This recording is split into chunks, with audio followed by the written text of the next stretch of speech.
Hello കുട്ടീസ്, welcome back to Xylem learning. It's me Anuragna. നിങ്ങളുടെ സ്വന്തം മിസ്സാണ്.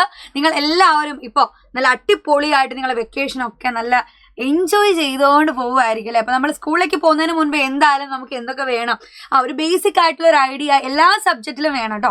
അപ്പോൾ അതിൽ കുറേ കാര്യങ്ങൾ നിങ്ങളിപ്പോൾ ലൈവൊക്കെ കണ്ട് പഠിക്കുന്നുണ്ടാവും. ബേസിക് ക്ലാസ്സുകളൊക്കെ നിങ്ങൾ അറ്റൻഡ് ചെയ്യുന്നുണ്ടാകും.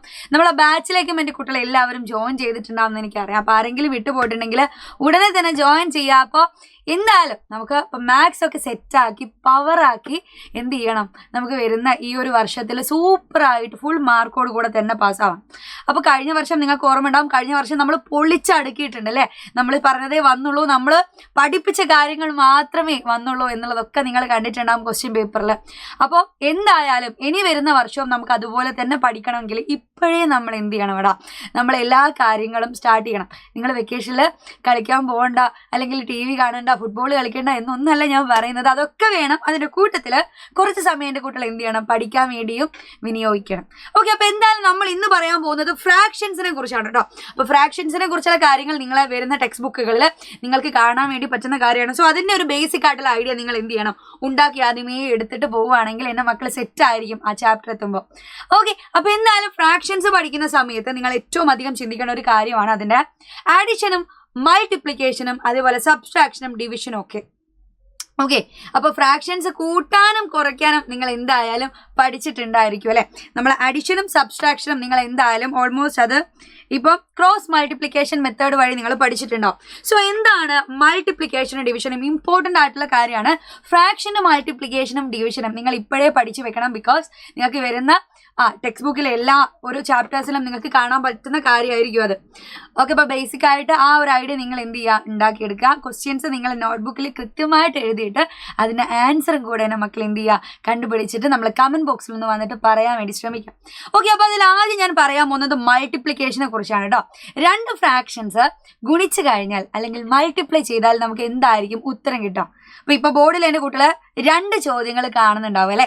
ഈ രണ്ട് ചോദ്യം വളരെ സിമ്പിളാണ് കേട്ടോ. ഫ്രാക്ഷൻസ് ആഡ് ചെയ്യാനും സബ്സ്ട്രാക്ട് ചെയ്യാനും പഠിച്ച് നിങ്ങൾക്ക് എന്തായാലും മൾട്ടിപ്ലിക്കേഷൻ അതിനേക്കാൾ എളുപ്പമായിരിക്കും എന്ന് പറഞ്ഞാൽ ഇത് നോക്കിക്കേടാ, ഇത്രയും എളുപ്പമാണ് കേട്ടോ. 4/10 × 2/4. അപ്പോൾ ഈ ഒരു കാര്യത്തിന് നമ്മൾ മൾട്ടിപ്ലൈ ചെയ്യണം അല്ലേ. ഗുണിക്കണമെങ്കിൽ എങ്ങനെ ഗുണിക്കണം? നേരിട്ട് ഗുണിച്ചാൽ മതി. സോ രണ്ട് ഫ്രാക്ഷൻസ് മൾട്ടിപ്ലൈ ചെയ്യാൻ തന്നാൽ ഈ ന്യൂമറേറ്ററും കൂടെ മൾട്ടിപ്ലൈ ചെയ്യുക, ഡിനോമിനേറ്ററും മൾട്ടിപ്ലൈ ചെയ്യുക, നിങ്ങൾക്ക് ആൻസർ ആവും. ഓക്കെ, അപ്പോൾ നേരെ മൾട്ടിപ്ലൈ ചെയ്തോലെ 4 × 2 കേട്ടോ. നമ്മൾ ന്യൂമറേറ്റർ 4 × 2 വരും, ഡിനോമിനേറ്റർ 10 × 4 എന്ന് വരും. 4 × 2 8 ആണ്, 10 × 4 40 ആയിരിക്കും വരിക. അപ്പോൾ ഇത് ചെറുതാക്കിയിട്ട് എഴുതണം എൻ്റെ കുട്ടികൾ എന്തായാലും. അപ്പം നമ്മൾ എന്തായാലും മൾട്ടിപ്ലൈ ചെയ്തിട്ടുള്ള ആൻസർ നിങ്ങൾക്ക് കിട്ടുന്നതും എനിക്ക് കിട്ടുന്നതും കൂടെ സെയിം ആണോ എന്നുള്ള ഒന്ന് ചെക്ക് ചെയ്യാം കേട്ടോ. ഓക്കെ, ഇനി അടുത്ത ചോദ്യം നോക്കിക്കേ. 4/6 × 3/5. നമ്മൾ എന്ത് ചെയ്താൽ മതി, ന്യൂമറേറ്റർ കേട്ടോ. നേരെ ഫൈറ്റിംഗ് ആണ് അല്ലേ. നേരെ 4 × 3 ഡിവൈഡഡ് ബൈ 6 × 5 വരും. 4 × 3 എത്രയാടാ?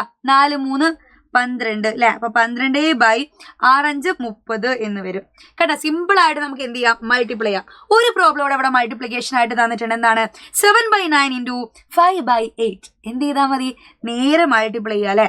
ഇത് 7 × 5 ഡിവൈഡഡ് ബൈ 9 × 8. ഇപ്പം 9 × 8. ഇനി നിങ്ങൾക്ക് 8ന്റെ മൾട്ടിപ്ലിക്കേഷൻ ടേബിൾ അറിയില്ല അല്ലേ, 9ന്റെ മൾട്ടിപ്ലിക്കേഷൻ ടേബിൾ അറിയില്ല എന്ന് പറഞ്ഞാൽ പോയിട്ടോ. അതൊക്കെ പഠിക്കണം എന്തായാലും. ഓക്കെ, അപ്പോൾ 7 5 35 9 8 72 എന്നും വരും അല്ലേ. അപ്പോൾ 35/72 എന്ന് നിങ്ങൾക്ക് ആൻസർ കിട്ടിയിട്ടുണ്ടായിരിക്കണം.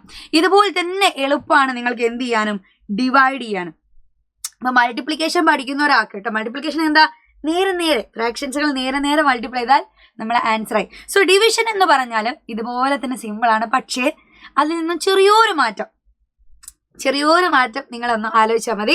ഡിവിഷൻ വളരെ സിമ്പിളായിട്ട് പഠിക്കാൻ പറ്റും. എന്താണെന്നറിയോ, നോക്കിക്കേ, രണ്ട് ഫ്രാക്ഷൻസ് ഡിവൈഡ് ചെയ്യാൻ തന്നിട്ടുണ്ട് അല്ലേ. ഏതൊക്കെയാണ്? 3/8 ഡിവൈഡഡ് ബൈ 2/3. ഇവിടെ 3/8നെ 2/3 കൊണ്ട് ഡിവൈഡ് ചെയ്യുന്നു, ഹരിക്കുന്നു. അപ്പം നമ്മൾ ഇത്രയും ചിന്തിച്ചാൽ മതി.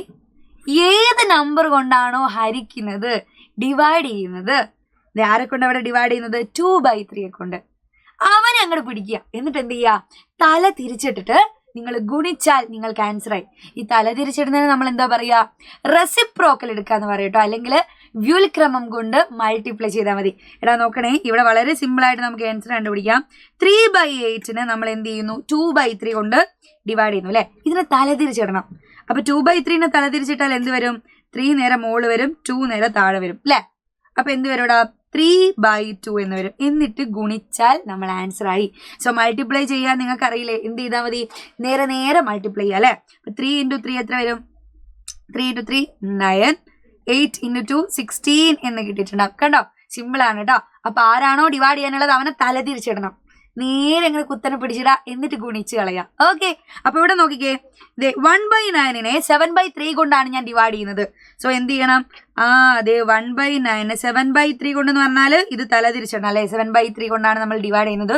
സോ എന്തുകൊണ്ടാണോ ഡിവൈഡ് ചെയ്യുന്നത് അവനെ തലതിരിച്ചിടുക. അപ്പൊ 7 നേരെ താഴെ വരും. അപ്പൊ എന്തായി, 3/7 എന്നായി. എന്നിട്ട് നമ്മൾ മൾട്ടിപ്ലൈ ചെയ്താൽ നമ്മൾ ആൻസർ ആയി അല്ലേ.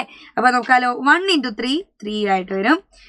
7 × 9 63 ആയിട്ട് വരും. റെഡി അല്ലേ, കിട്ടിയില്ലേ, ആൻസർ കിട്ടിയില്ലേ. വളരെ സിമ്പിൾ ആണ്. ഈ കാര്യം മക്കൾ എന്ത് ചെയ്യരുത്, മറന്നു പോകരുത്.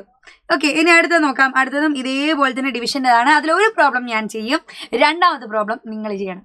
ഓക്കെ, ഒന്നാമത്തെ പ്രോബ്ലം എന്താണ്, 6/2 ഡിവൈഡഡ് ബൈ 2/5. അപ്പൊ നമ്മൾ ആരെ കൊണ്ടാണോ ഡിവൈഡ് ചെയ്യുന്നത് അവനെ എന്ത് ചെയ്യണം, തല തിരിച്ചിടണം, റെസിപ്രോക്കൽ എടുക്കണം, എന്നിട്ട് മൾട്ടിപ്ലൈ ചെയ്താൽ മതി. ഓക്കെ, അപ്പൊ എന്ത് ചെയ്യുക, അവിടെ 6/2 2/5 കൊണ്ട് ഡിവൈഡ് ചെയ്യാന്ന് പറഞ്ഞാൽ ഇതിനെ തല തിരിച്ചിടുക അല്ലെ. അപ്പൊ എന്താവും, 5/2 എന്നാവും. എന്നിട്ട് മൾട്ടിപ്ലൈ ചെയ്താൽ മതി. ഓക്കെ, അപ്പൊ നേരെ മൾട്ടിപ്ലൈ ചെയ്തോ, 6 × 5 30, ആൻഡ് ദെൻ അടുത്തെന്താ 2 × 2 4 എന്ന് വരും. കണ്ടോ, സിമ്പിൾ ആയില്ലേ. അപ്പൊ അവസാനത്തിന്റെ ആൻസർ എത്രയാണെന്നുള്ളത് നിങ്ങൾ തന്നെ പറയുക കമന്റ് ബോക്സിൽ. സോ സിമ്പിൾ ആണ് നമുക്ക് എന്ത് ചെയ്യാൻ, ഫ്രാക്ഷൻസിനെ ഡിവൈഡ് ചെയ്യാനും അതേപോലെ തന്നെ മൾട്ടിപ്ലൈ ചെയ്യാനും. ഓക്കെ, അപ്പൊ ഇതുപോലെയുള്ള ഇമ്പോർട്ടൻ്റ് ആയിട്ട് നിങ്ങൾക്ക് വേണ്ടിയിട്ടുള്ള ബേസിക് ആയിട്ടുള്ള ഓരോ ക്വസ്റ്റ്യൻസ് ആയിട്ട് ഞാൻ ഇനിയും വരുന്നതായിരിക്കും. സോ നെക്സ്റ്റ് ക്ലാസ്സിൽ കാണുന്നത് വരെ ബൈ ബൈ, സീ യു.